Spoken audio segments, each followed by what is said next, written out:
I have been in the last 100 hours or so in contact with every governor in every state around us.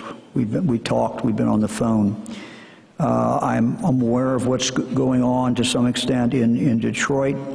I had the opportunity to talk this morning to the mayor of Toledo, who did express concern about that.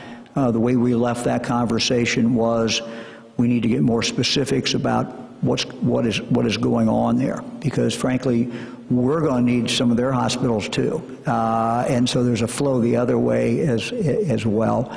So it is of a concern. We're looking at it. And Governor, I might add, I was on the phone just last night with all the health directors that are my position in these neighboring states as well. So we're really talking a lot. Our healthcare systems don't stop at the border. As I said before, people live on one side, work on the other. You might go to a hospital across that. So, one of the things I'm most proud of is we're being very communicative and talking across those lines.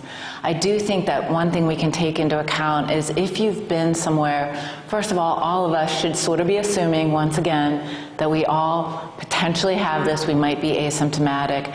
And certainly if you've traveled recently to a place that is one of those more hot spots, you should almost be imagining that you are coming back from China. You really should stay at home, quarantine yourself voluntarily for 14 days. If you've been in an area where there's just a huge amount of activity. The problem right now is that's starting to be just about everywhere.